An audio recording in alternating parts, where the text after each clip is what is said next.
Oh, I found somewhere. Oh, hello. Oh, hello. Welcome to the town of Five Torches. Oh, it's Miss Brownbeard. Oh, hey, Miss Brownbeard. Yeah, I found. How's it going? I'm good. I managed to find the right part of the island first time. That was lucky.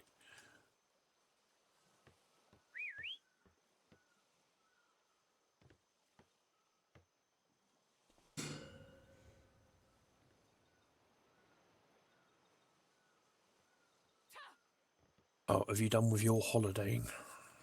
Oh, yes. We had a lovely time. Great vacations. After we left uh, La Royale, we went to the library, and then we went to Port Innocence, and uh, just had a lovely time.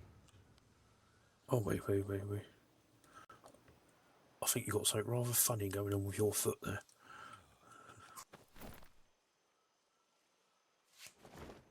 Oh, that's better. Must be some yoga position. Ah. Oh, is your museum shut for today?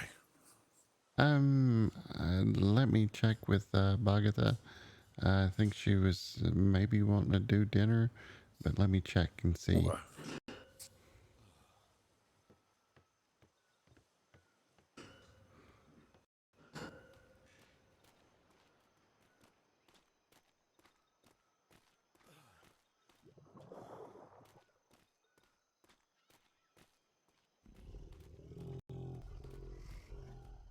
It's quite a big town you got because there's only three of you.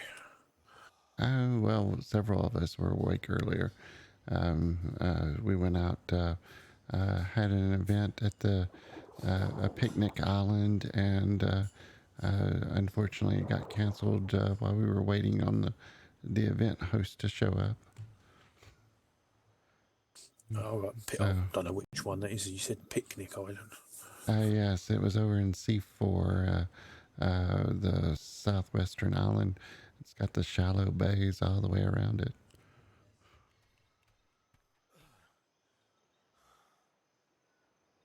Oh, that's a big island. That one. I don't think I've been to that one. Yeah, the museum's over this way.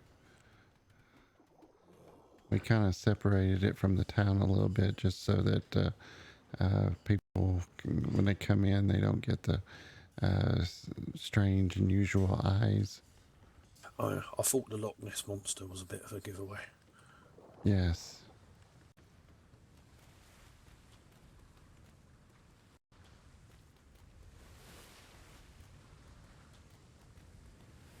Did you have any difficulty putting the museum together this time around? Um. Sometimes it takes a little while to get stuff. I think it took probably over 1 million wood, thatch, and fiber to get specced in. Oh, there's Bagatha. Oh, hello, Miss Pockether. Hi, how are you? I'm good, thank you. I just thought I'd randomly come over and say hi because I'm bored. Hello. Where would you Oh, want to take a tour of the museum? if you're not about to do dinner, We can do the museum first. if you like, yeah. Yeah, that's Is, fine. is, is there a fee for the tour?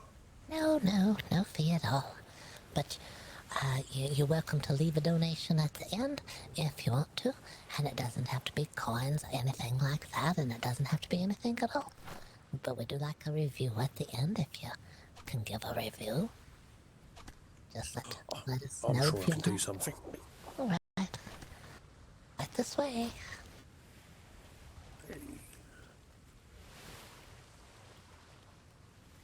Do hope things have been going well at La Royale. Yeah. It's pretty quiet day. I think today's traditionally the King's Long Nap Day. But I think we got auctions and markets and stuff and Sunday school tomorrow. Ooh, Oh, I So sounds. did feel send free to a. pop by if you're able to, obviously. I did Ooh, send the king and I forget what his name was. Sent us a letter. Oh, King and who? Sorry. I forget. He said he was the minister of culture or something. Uh, Oh, Mr. Dumps. yes, left us a letter and wanted to arrange an appointment to see the museum, but unfortunately, it looks like the weekends are probably about the only good times. This is where Elias would say, "Welcome to BoggOdd Oddities." Wait, You gotta say hello. he would say, "Hello, welcome to BoggOdd Oddities. Someone will be with you shortly. Someone will be with you shortly." It's sort of like that. You just have to imagine, Elias's picture is right above the sign here where he won Employee of the Month again. He gets Employee of the Month a lot. Yeah, he Is there not retired. many of you then?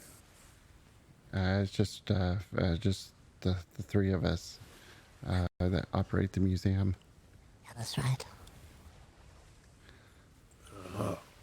Is it a challenge to run it with so few of you? Ooh, no, it's fun. He got Employee of the Month for saving my life. He saved me from cannonballs, and then just the other day, he saved me again from one of those things that comes out of the ground when you go digging for stuff. And Oh, the Spanish. So he is now Employee of the Month again, because he saved me.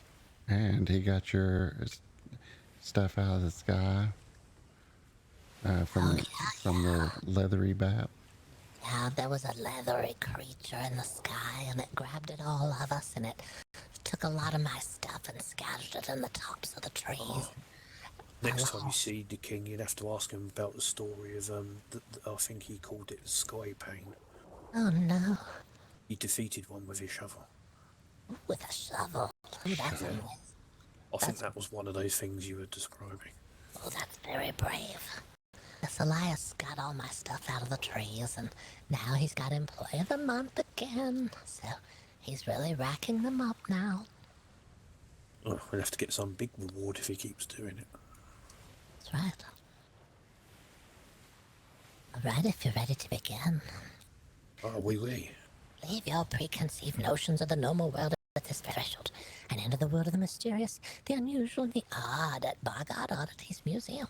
By entering the museum, you agree management not responsible for any and all incidents herein, including but not limited to falling, tripping, or plunging into wells or graves, changing of hair color, rope burns, unconsciousness, or any types of odors you may pick up and carry with you for the rest of your life. Right this way.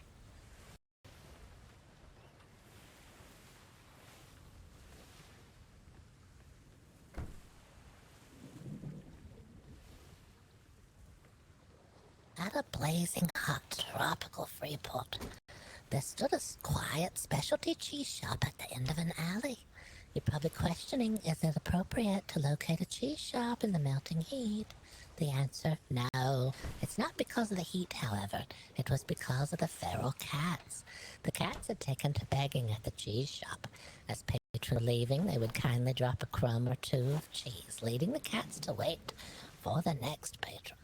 Eventually, the roof support beams groaned and popped under the weight of cats. The shop owner tried to shoo them away at first, but realized the cats would not touch the crumbs of the most pungent cheeses. And the stone walls are almost sizzling. As the patron rounded the corner, the shop owner sprang into action. Gathering the most pungent of cheeses, pressed them against the blazing hot stone walls.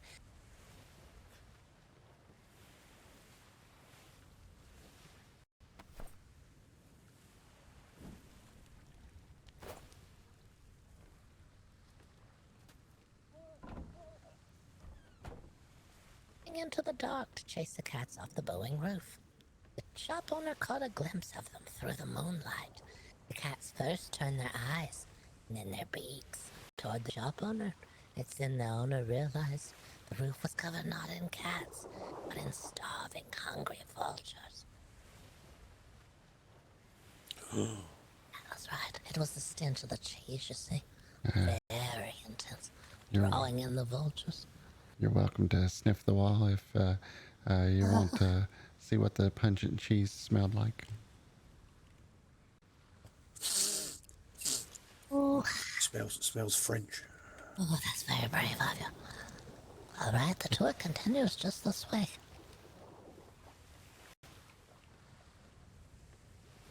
The giant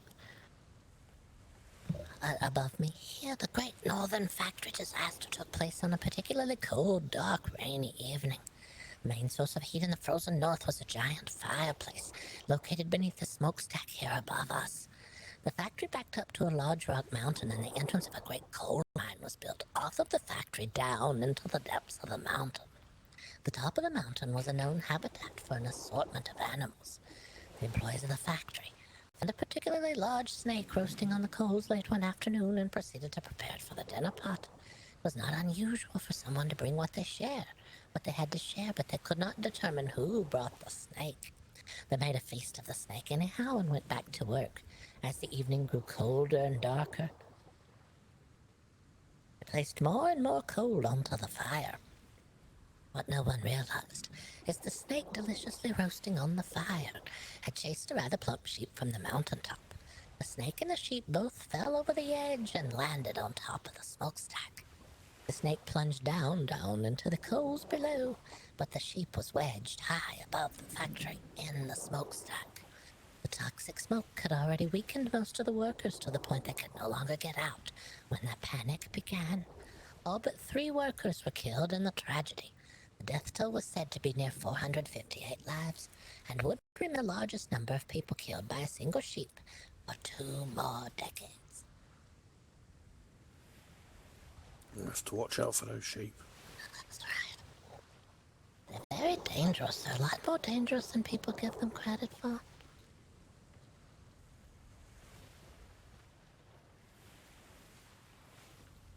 Before you here is a certified giraffe examination chair. It's been placed here as a public service by the Giraffe Handlers Association. When a giraffe needs to be examined for multiple different reasons, it's better to inspect the giraffe from closer to their height. The doctor will climb up to the chair above, and the giraffe will be brought closer for inspection purposes. What type, you may ask? One purpose is to see if they have the giraffe-like teeth, or if they have the less common human-like teeth, of course. But a far more common reason is to see if the ears have been laid with spider eggs again. Giraffe ears are known to be the perfect habitat for spider eggs, laying their eggs deep in the giraffe's warm ear hairs that I've forgotten until the time comes for hatching. If you have giraffes tame or wild near your home, be sure they're not shaking their heads frequently. This is the first sign the spider egg laying has occurred. If your giraffe's ears have been infested with spider eggs, the time will come they will hatch, and the giraffe's head shaking will deposit tiny hatchlings around and throughout your home. And spread to other giraffes as well. Yeah, that's right. Well, we had someone else ask, well, what about the rabbits? They have the long, tall ears, too. Could they be laying any kind of eggs in the rabbits' ears? We don't know that. I haven't seen any rabbits shaking their heads, but there's... Yes. I'm familiar with the toilet rabbits. Yes, the poor toilet rabbit. The plague of the seas. Yeah, and if you see a spider, you better start running because they've already seen you a mile away and they're coming after you. Yeah, that's right. Shooting their sticky webs on you.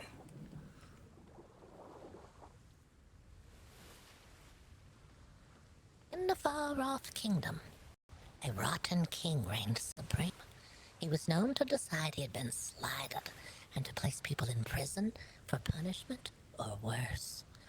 The king unexpectedly ordered a particularly complicated feast from his chef Arthur in the middle of the night. The chef and the kitchen staff worked frantically, tired as they were, to create a culinary masterpiece.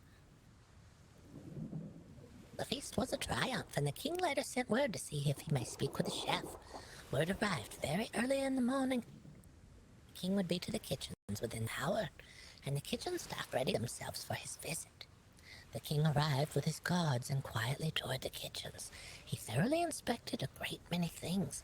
Nothing was said, however, and the king looked at his guards as he approached the exit and simply nodded.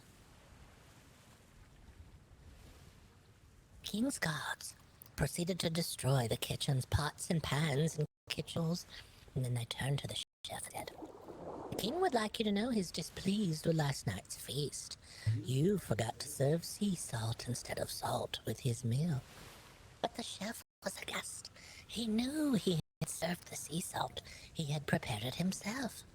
He could only say "aye" before he was cut off, and he was told he would be removed from the king's staff and placed in prison to await further punishments. The king felt assured that mistakes would no longer be made in his kitchen. As a test, a few weeks later, a new feast prepared for the opening of the Knights tournament. At the end of the tournament, a victorious knight stood remaining. The king, however, was so unhappy he felt slighted again, and his favorite knight did not win the tournament, so he rushed the new knight with a dagger in his hand. The knight flicked away the dagger, but gave the king what was intended for the knight. The king now removed life and power. The knight made their way to the throne and were seated. The shocked crowd dropped the facade of reverence for the old king and warmly cheered on a new powerful leader.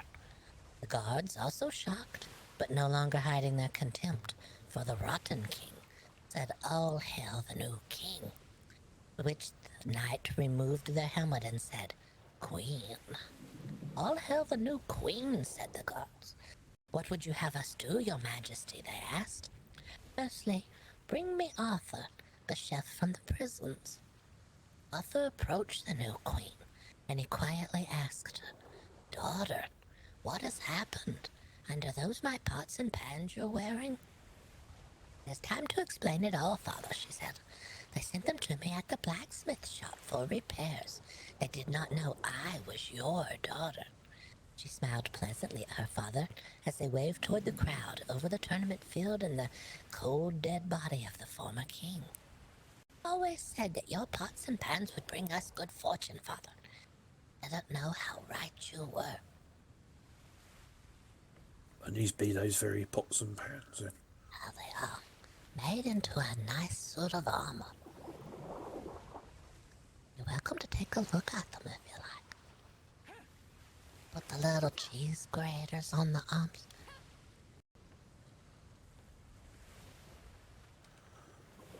Yep, fine blacksmith work of all the kitchen utensils. "Oh, yeah, that's right. Very ingenious. Well, in the graters on the arms, you can always rush someone with them and scrape an arm across their face if you have to." Before we go into the next room, do not panic. Everything is under control. If there is an actual emergency, we would direct you to the nearest fire exit. "It's only a fire.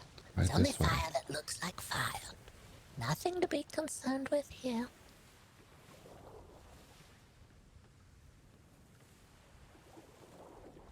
On a roasting hot desert island, it rarely rained.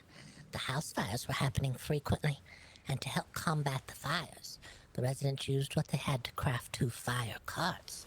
These carts, each pulled by the best rhinosaur that the island could breed, were filled with water and pulled from location to location.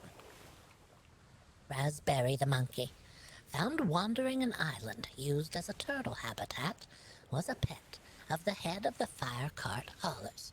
Out on one of their first patrols, they discovered something unusual. Raspberry had been trained to pull a cart. They decided that given the constant insistence that he be handed the reins, Raspberry'd be trained to drive the rhinosaur of cart number 2. This worked more than well. Raspberry was a natural at cart handling and needed no instruction at all. They even crafted a small seat just for him. This allowed the others to focus more on the fires, and months passed with the trucks racing to and from the fires, with Raspberry excitedly guiding the cart all the way.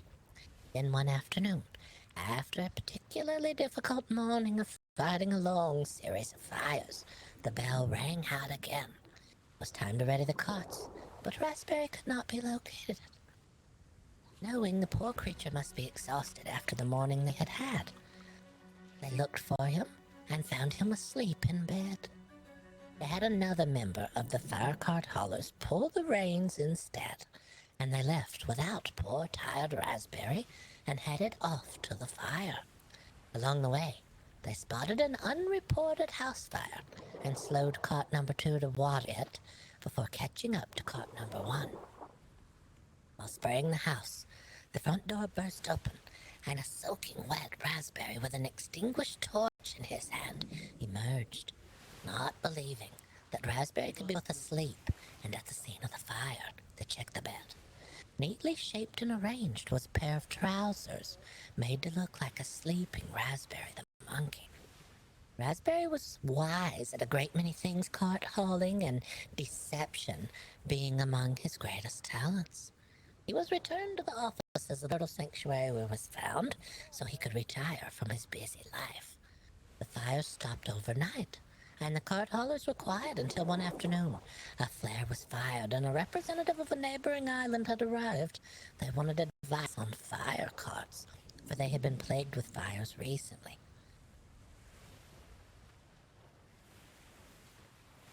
And they also needed a small scene on the front because they had the oddest thing, a monkey who knew how to drive a cart.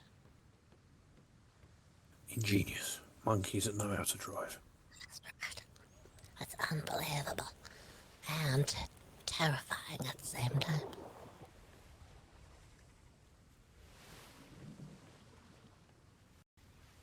No, this is not a tavern filled with delicious libations. In fact, if you had been here 50 years ago, you would be dead. It was not unusual a long time ago to place additives into your spirits, give them an interesting afternote, be it bitter, sweet, or bittersweet. It was an unusually crowded evening the night before, and would be again at a combination inn and tavern. The tavern keep was too busy to go for the ingredients for a top note to add to the drink for the next evening. The tavern keep's sibling was sent to pick up the rare, delicious green ingredient, Magistine. The herbologist, however, was also out, and in their stead, their apprentice was working. The assistant herbologist mistook the Magistine for the more common pest remover, maggot stem.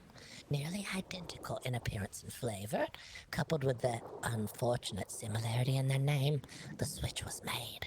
The maggot stem was delivered to the tavern and used to give the tavern's libations their smooth sweetness.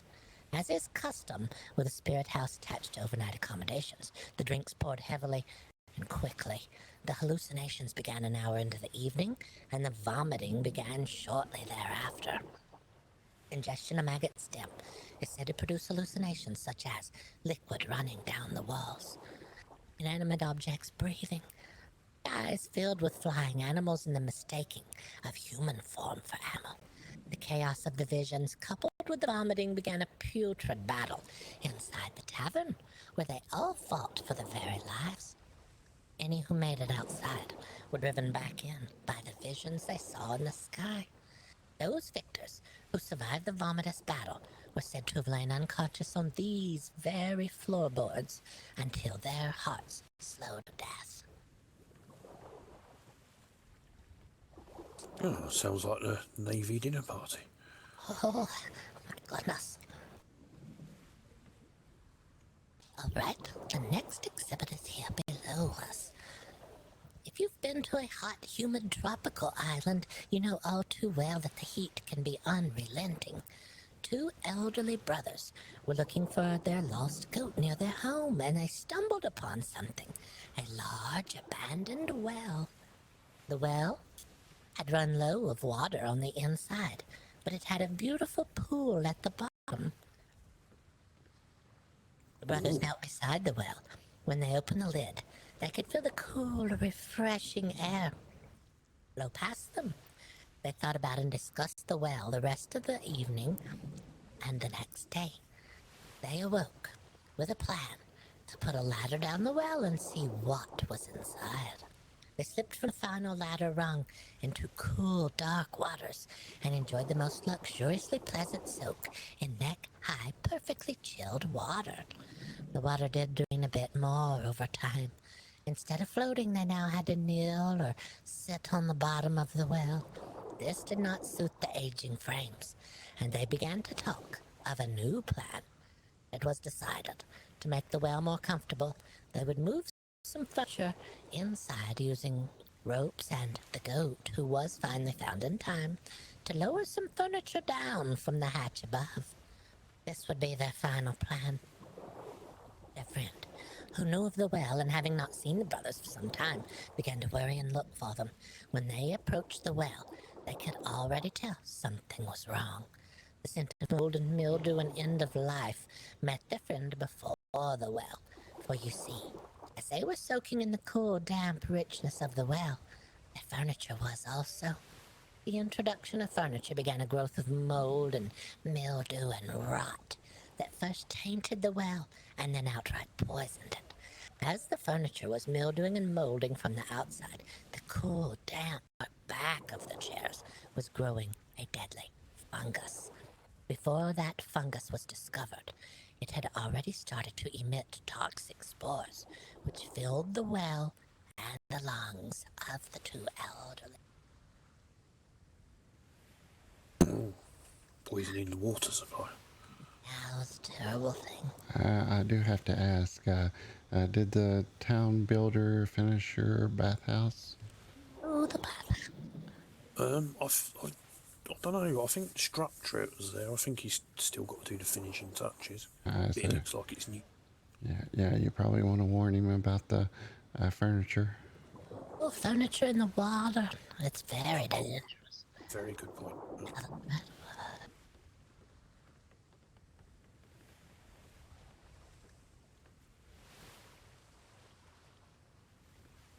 Far beneath the beautiful country estate lies a strange fate for those unfortunate enough to have encountered a pair of mad noblewomen. They had a secret which would have run the blood cold of those in the aristocratic circles they kept themselves in.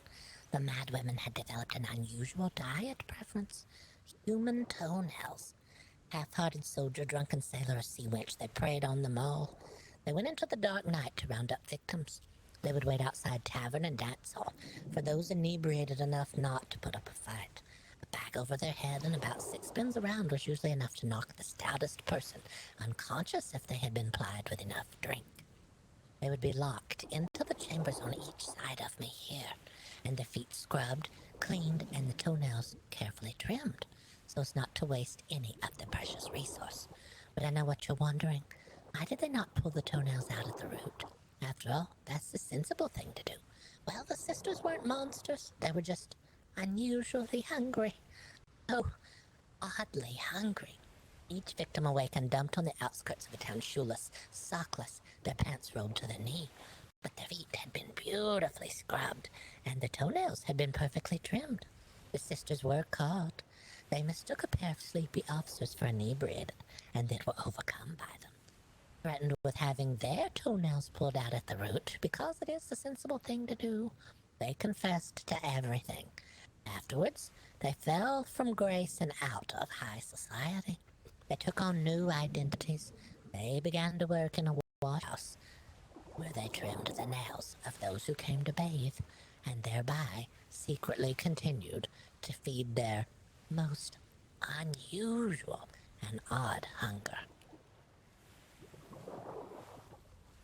Ooh, spooky.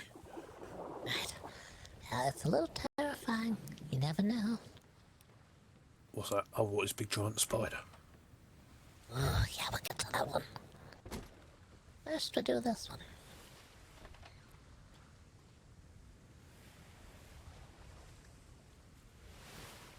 The frequent ship traffic to and from the island had angered the residents of the deeper waters. Many different creatures made their way from the depths out to investigate new disturbances as swirling water mixed warm water down into the formerly cool trench, as well as introducing new darkness into the depths. Mermaids from the trench seemed to grow a lot angrier, becoming a constant menacing presence in the water. To teach the citizens how to defend against themselves and to protect themselves against angry mermaids, as well as to ensure that people would not fear nearing the profitable Freeport. The Freeport opened a training institute just off the shore. Seen before you here are the standard issue training form and the specialized mermaid training form developed at the institute. Normally housed in the deeper water, it was used to teach citizens techniques to avoid or defend against angry mermaids. The mermaids seemed to realize something was occurring at the free port, and they began to increase their violence. Eventually, they began to investigate the institute itself, made their way to the shoreside where the training farms were stationed. Instead of damaging the training farms, the mermaids began to study them. They possibly believed them to be figures in reverence of themselves. It is believed they took this as a sign the mermaid was a respected neighbor and had them to stop their attacks completely. Unintentionally, the farms did work to protect the citizens. No one trained to defend themselves ever had to, and the mermaid farms were left in the water as a sign of continued mutual respect. Luckily for the Freeport, the mermaids had not witnessed the defensive techniques the citizens used against these farms. You're welcome to look closer into the head where you can see the eyelashes. Yeah, there's some beautiful eyelashes there. Is that this? This is what this thing. Yeah, that. You can tell because it looks exactly like a mermaid. Oh yeah, totally realistic and authentic. Yes. See the eyelashes just up there. Yeah, they're there. We hear the mermaids have very long eyelashes, but they're hard to see because of the water. When they get them in the water, they don't show up quite like they do outside the water. Well, Yes. A skilled blacksmith made a fortune on board a ship repairing broken old wood stoves in the frozen polar regions. A fortune he intended to keep to himself. Looking around his ship one day, he realized he had a dozen wood stoves that no one had claimed after they had been repaired.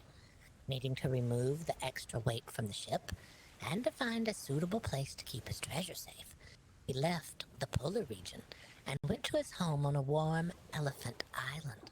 He owned a small part of that island that included a swamp. The swamp was home to many horrendous beasts, the least of which were endless amounts of spiders. He knew the perfect location for a hideaway for his treasure trove was a well-hidden cavern on the edge of the swamp. You would never see it unless you were falling down into it. Covered in vines and growth, it was the perfect place, except it was home to thousands of those spiders. But he knew that spiders fear one thing above all others, a larger, faster spider. To attempt to stop them from living in the cavern, as well as to add additional shock should any unfortunate soul stumble into the caverns, he carted the old forgotten wood stoves down into the darkened mouth of the cavern and created this monstrosity before you. Welding the stoves together and carving a stone plinth from the cavern's rocks, he successfully created a spider to frighten all spiders, and the others fled in fear, leaving him in freedom to place his treasure deep in the now delightfully spider-free cavern. He went back, making more and more treasures, and readied himself for a return to the cavern. Upon his return, he was looking forward to his Spiderless Cavern now, after having fought his way through so many of them through the swamps. He arrived at the cavern and found it filled with elephants, bursting at the seams with elephants. They chased him away from the entrance all the way back to his ship over and over, for you see the only thing keeping the elephants out of the cavern were the spiders, and the only thing luring them deep in the cavern was the new multiple-armed post someone had placed there for them to scratch themselves on.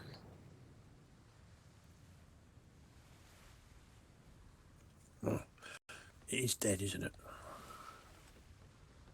Yes, yes. Oh, that's good.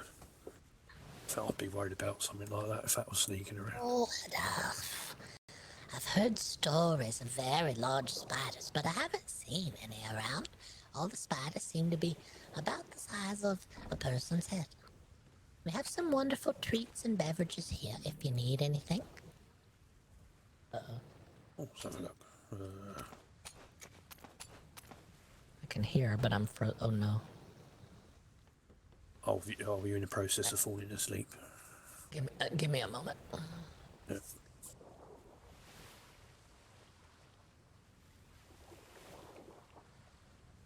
Must be those smelly cheeses.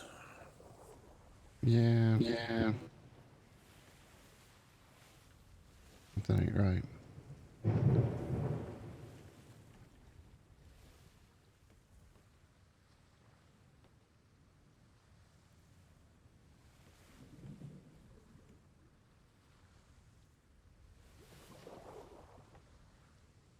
currently having a storm that's just come in, so bear with us for a moment. It's thundering and lightning outside and heavy winds right now.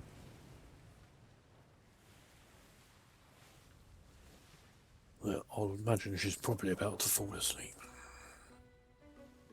Maybe.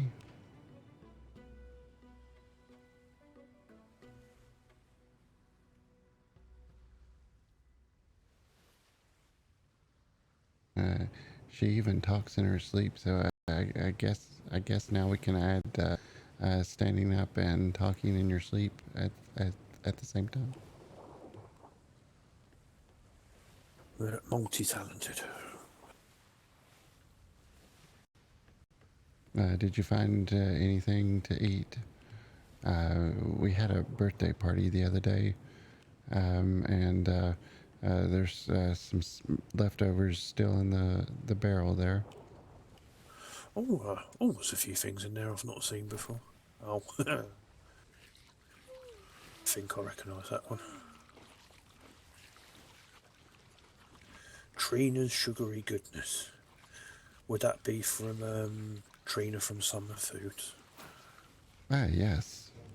Trina and Summer had a birthday, and I think there was a man named Brutus had a birthday. They celebrated May birthdays.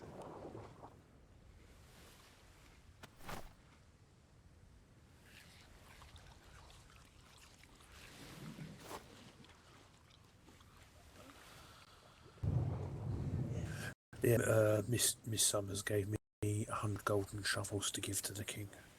He was quite surprised by it. Oh wow. 100 gold. You said 100 carat gold shovel. It's quite an expensive drink, apparently. Oh wow. There's Boggert. She's running around now. Oh, yes, I'm back. Sorry, I had a little tiny nap. Sometimes it happens. Oh, I think it's my turn now, if you can hear me. Yep. I can hear you. Yeah, I think I've just gone nap time. Oh, no. Uh-oh. Is everybody going to get a reboot here?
Yeah. I didn't know if it was us or not. Like I said, there's a storm going on at the moment outside. So I may have to fall asleep.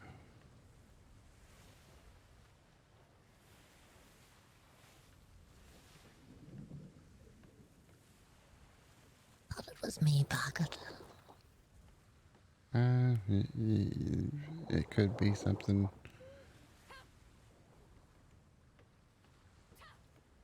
I'll go down here and see if there's any fish under the museum and make that strange noise.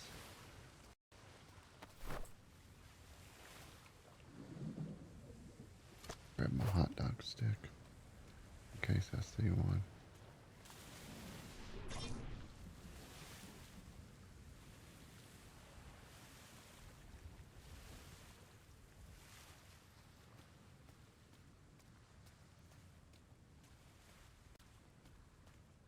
Must be outside the museum.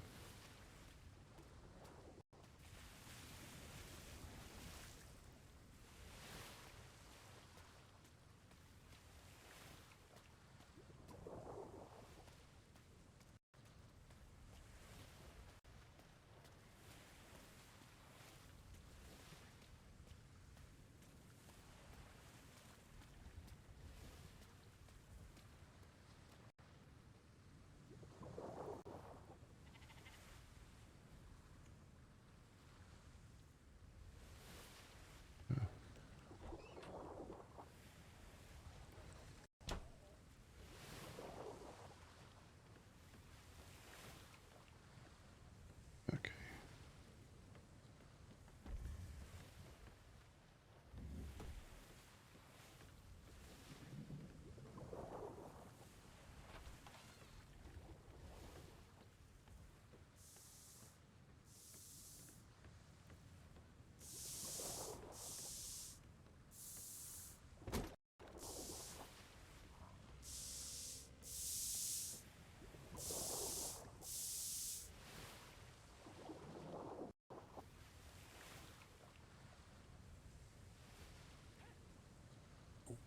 I'm nearly there. I'm Oh, still waking up. that's fine. Oh, now, We're here. You're all right. now it's hit me. Ooh, Okay. probably something I've eaten. Be right back. You feel all right.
Below us here lies the coffin of the final husband of the widow of Shallow Creek.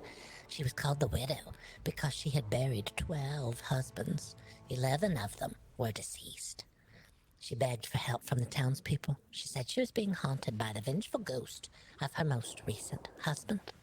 The widows of the town vowed to help her, and they formed a group which would sit in the home of the widow while she tried to rest. It was a quick rotation, however, for you see, they all eventually stared straight again into the eyes of the man they used to know. Each night that someone sat with her, just before the skies would light behind them. One after another, widows fled the still dark and creaking home. Once that group was exhausted, the widow pleaded for more help. The young single men were sent next. They were thought to be less prone to fright. But it was the same story, however. They all ran for their lives after they gazed into the eyes of the dead man. The oldest woman in town, thought far too frail, asked, "May I go next?"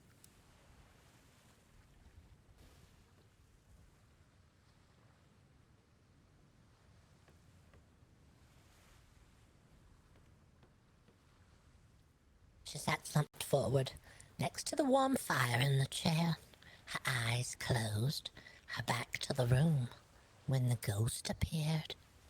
His long, bony fingers, reaching, clawing, slid up over the back of the chair and around the woman's frail, thin neck. From outside the home, a blood-curdling scream that could chase wolves to the dens was cut short. The townsfolk worried for the frail lady, but humoring her, had left the ears open in case she called. A number of them reached the steps of the cabin at the same time, and they clambered to the front door, flinging it open. Standing tall over two bodies was the frail, old woman.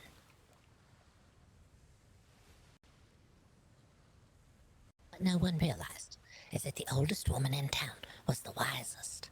Unable to sleep well in the cold nights due to her old bones, she slept during the warmer daylight hours, but during the evenings she would sit awake, and she watched the supposedly dead husband of the widow of Shallow Creek creep through home after home in town. For you see, as people went to sit with the terrified widow, her very much alive husband was looting the houses of those who went to help her, and he would arrive later, scare them back to their homes, and then show his wife what he had stolen from them. The oldest woman, however, went prepared, with a rolling pin in her sleeve, to expose the ruse of the widow of Shallow Creek. Oh, Yes. have you ever had the box open, Tara? Ooh, no, we haven't. I don't know.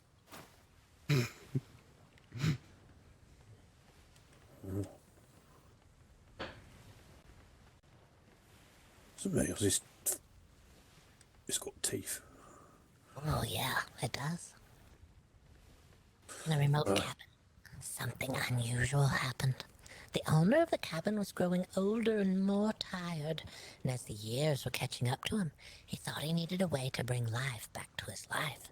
He found a place where he could, for a price, order a tincture that promised to bring that to him. He placed an order, gave his address, and was told to wait 6 nights, and he would hear a bang on the door. He was not to look out for the courier. He was only to wait quietly for the 6th night. On the arranged night, he sat patiently waiting, and a loud bang was heard at the darkest portion of the night. Nearly jumping from his body, he realized only then he was still a bit stronger than he realized. He waited a moment, then he opened the door and retrieved a package bound in hides and tied to a large stone. He thought that the bottle was unusually shiny until he realized the shine was coming from inside the bottle.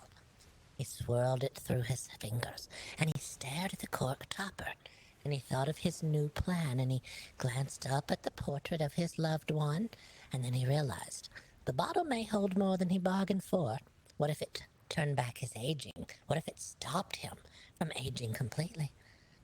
Could he ever decide when he was through with the magic of this elixir? And he sighed and realized, now that he held the power in his hand, what he missed was not his youth. It was that which was part of his youth, and that was sadly not coming back. Angry mostly at himself, he threw the bottle into the fireplace where it coated the back of it. The fireplace grew and changed and roared like a tiger and spit flames across the room. Eventually settled back down into a normal fireplace once again. But he was left wondering what magic was in that bottle, and he vowed to himself he would never again try to recapture that which was meant to be left in the past.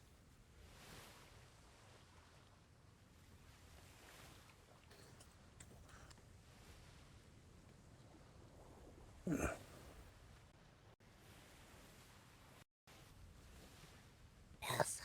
Spooky. You can still see the fangs. You see the little eyes on each side of the nose there. Those recessed eyes. You see the little eyelashes. Yep. It looks peaceful at the moment. It does.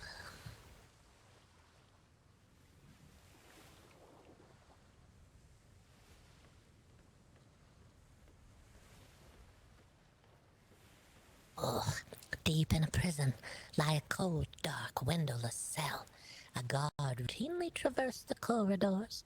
One prisoner that they didn't plan on having and didn't know the history of was a magician trained in the art of lock picking. Picking the lock would come easily, but getting out of the area would be more difficult. The cell was at the end of a long U-shaped corridor. The prisoner had nothing but time on their hands, though. They planned as they thought and sat in waiting, day in, day out. They watched the guards, and they finally thought of a plan. The guards always took the same pathway through the loop, and they realized they could never go towards the guard or they would be seen. But if they could go out ahead of the guards, they may make it out ahead of them. But a problem was their bed would be found empty as they were on their way to the exit, and the guards would raise the alarm bell.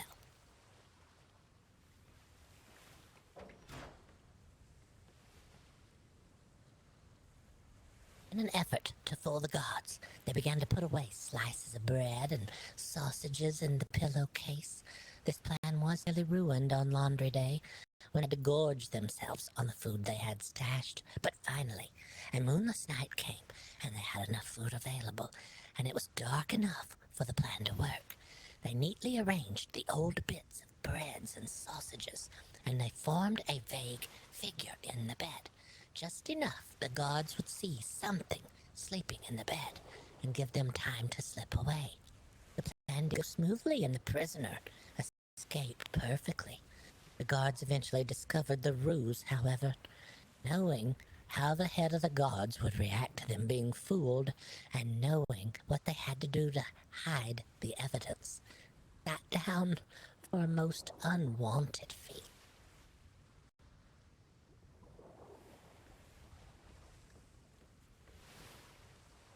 Welcome to take more time to look at the bread and sausages. They have been pretty neatly arranged to look like a body. I was going to say, I've gone to some considerable lengths to do that. It's quite authentic. Yeah, it is. Looks pretty good, especially in the dark. Really. Be hard to tell. Here before you lies the interior of the city office of the Butcher of Butterfly Lane, as he was later known. Shown on the table beside you, all the repurposed tools he used. He fancied himself a dentist and was able to convince the populace he was legitimate. Using a plant known for its hallucinogenic properties, he could cause patients to, in essence, mentally leave their bodies while he tied them on the bed here before you. He would then remove all of the teeth of the victim, promising only to repair their teeth. It was so much easier to convince them later that all the teeth had gone bad, and therefore none of the repairs, which he did not know how to do, need be performed. Human teeth were a prized, valued form of keratinoid, similar to bone but with a much sturdier structure once they were refined properly. The fraudulent dentist would leave his office early in the days, and that was thought odd by the community. So many of them needed his dental work. He had a nefarious reason for leaving. He was tainting the town's water supply with ground-up giant squid innards. The innards contained the powerful acid the squid uses to break down shells ingested in the feeding cycle, and even once ground up and dispersed, the innards still had enough acid quality to weaken the teeth of the city dwellers to the point they needed dental work and supplying the dentist with the teeth he very much desired.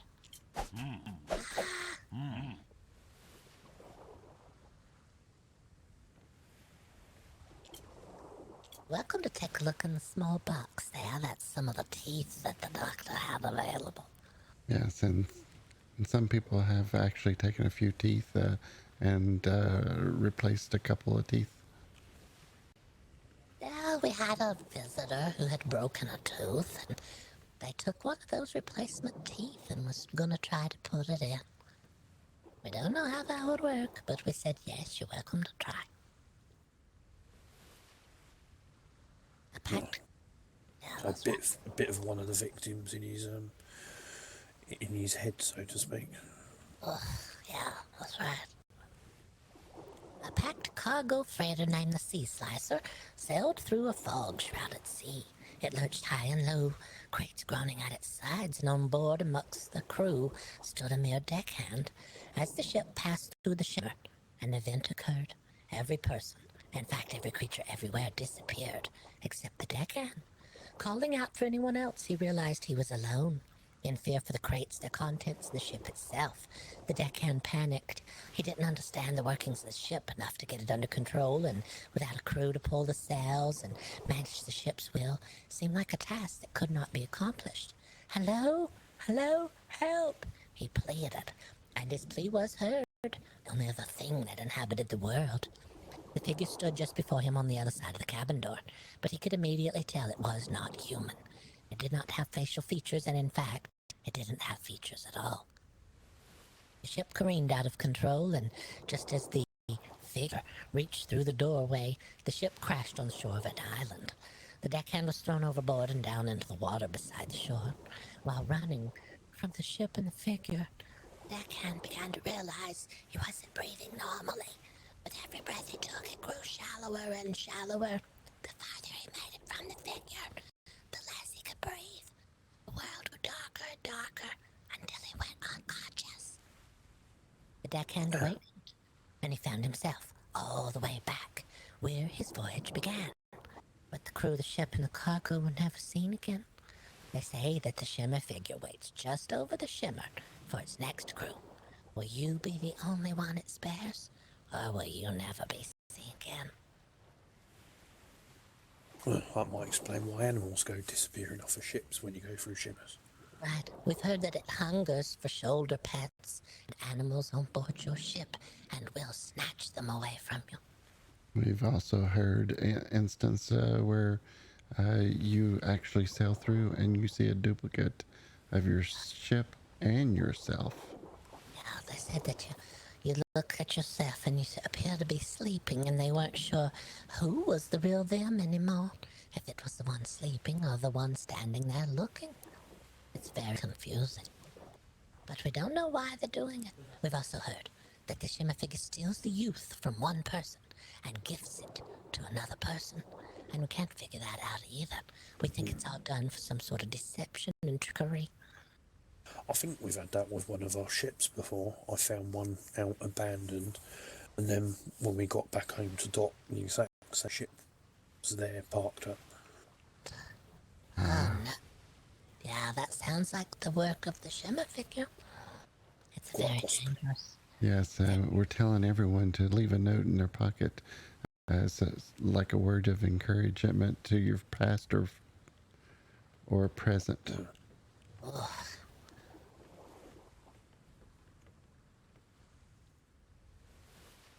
The story of this printing press begins in Polar North. The freighter Frozen Cells was used to deliver supplies to a far-flung polar research base where the Frozen Institute was located. On the slippery top deck of Frozen Cells, a crew member called out eerily, "Who's there?" and they heard voices in the frozen fog crying. The calling out stopped the other crew in their tracks, but soon enough they heard it too. Enchanting voices, calling out not in sorrow, but in song. By the time they could raise the alarm, no one wanted to any longer. Below decks, a sleeping crew member who would be on a late shift was awakened. They were slid out of bed and across the sleeping quarters. Just as the crew member made it halfway out the topside, the sails sitting untended whirled and snapped violently in the wind. The heeling of the ship was so intense, crew members who were not overboard were dumped overboard. The crew member was awestruck with horror. The crew member had plugged the ears of old cotton to stop the loud crew from waking them, and they were now oblivious to the sounds.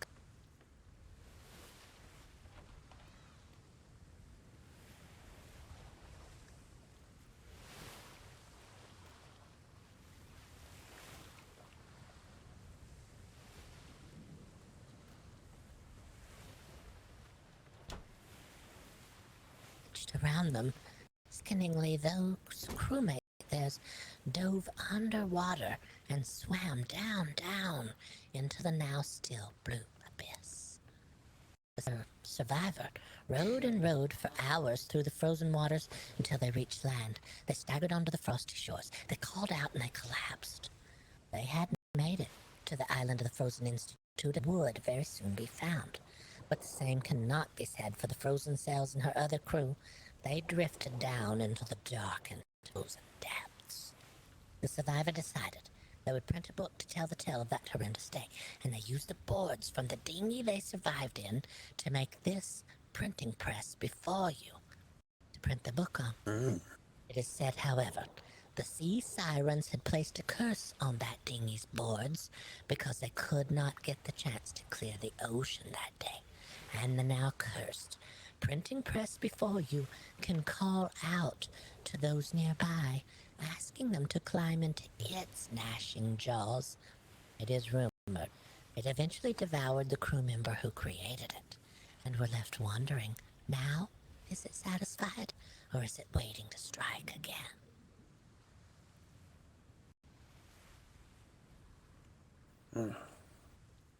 That's right. So I wonder how many people have brought articles made from this printing press. I don't know. We're not sure what's out there in the seas, and people have asked was there more than one printing press made? Not that we're aware of. We're unsure ourselves. That brings you to the Clockworks exhibit we have here at the museum. If you're not afraid of clockworks, we'll show you something we have discovered that is very unusual about the clockworks. They say that the clockworks are supposedly made from just gears and winders on the inside. They can make movements and do certain things. However, they also make certain sounds and noises that they say is just the grinding of gears on the inside, but they don't seem like any gears that I've ever seen. Well, they move a bit too lifelike to be just gears. Worrisome. Here, we have another clockwork that was damaged in an incident with a gun, and we're here to show you what is on the inside.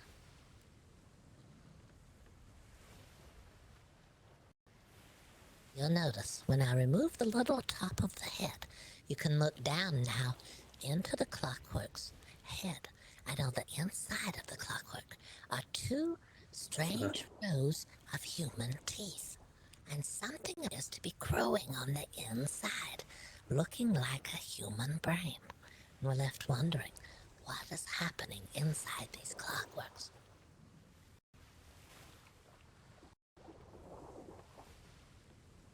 That's quite a worrying but ingenious discovery. Yeah, that's right. Oh, it's moving up. That brings us to our final exhibit here at BoggOdd Oddities Museum. Oh, is that cow drunk? In front of you stands Hera, the oddity itch metal. Shadow Farm. Born during a hurricane, it is believed that she was born mid-air, the wrong way around. She is now utterly convinced that she is standing the right way up, and we cannot correct her. She does not use her hooves, and she drags herself along the ground with her horns and wiggles side to side. She is able to see berries on the underside of bushes the other animals pass up, so maybe she's an adaptation of the species to fill a void. Her hooves must be filed down regularly. She does not wear them down naturally. She produces what her original owners at the farm referred to as the wrong way milk, in that it comes out the wrong way around. But we here at the museum refer to it as swilk. Yeah. Oh yes, I remember this. You can take a nice sample of the swilk if you like. It tastes just as wonderful as always. By not hanging down into her udders and cooling, the milk stays hotter for a longer period of time, thereby producing a sweeter, more mature milk with a caramel flavor undertone that is prized over regular milk. Please take all of the bottles and give it to the to your Majesty. Oh, you're It's got quite a sweet, nutty taste to it. welcome to share some swilk with those at La Royale, but let them know they need to come and hear the warnings for themselves. I think Ma from Morningwood on our island would be quite interested in seeing about this cow. Right? Yeah, that would be wonderful. That's right, that's her sort of upper alley, that is. But that does bring us to the conclusion of our tour. We thank you very much for being Wonderful. and for being able to see all the things we have available here. And we ask you please tell others on the seas that we're here, and we have some unusual things to show them. Oh yeah, did you have a donations box? We do right here.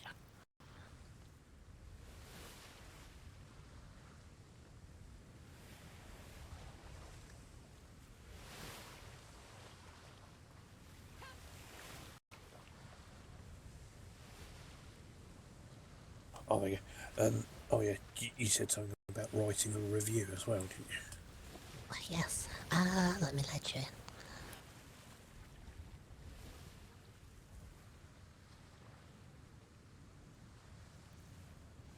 Aside if you want to Oh, back inside, yep. grab a piece of paper out of here. What's that? Oh yeah.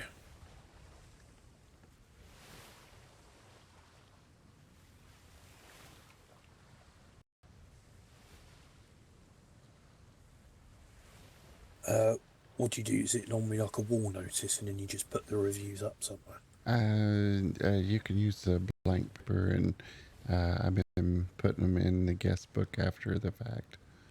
Yeah, we'll transcribe all once the review is in.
Ah, cool. Do I just put it back in the desk?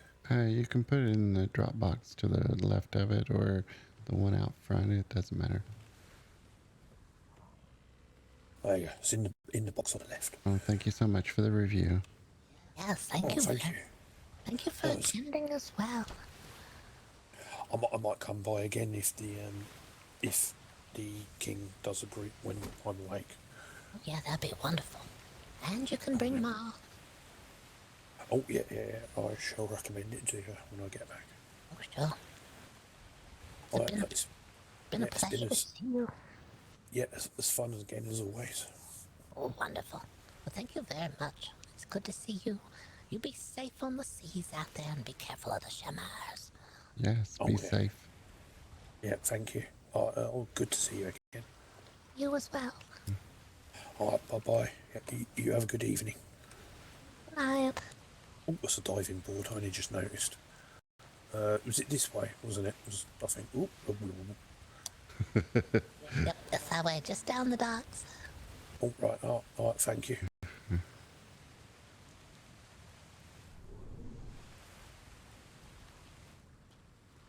Okay, chat. I'm going to end the stream there. So, going to take a break, get some dinner.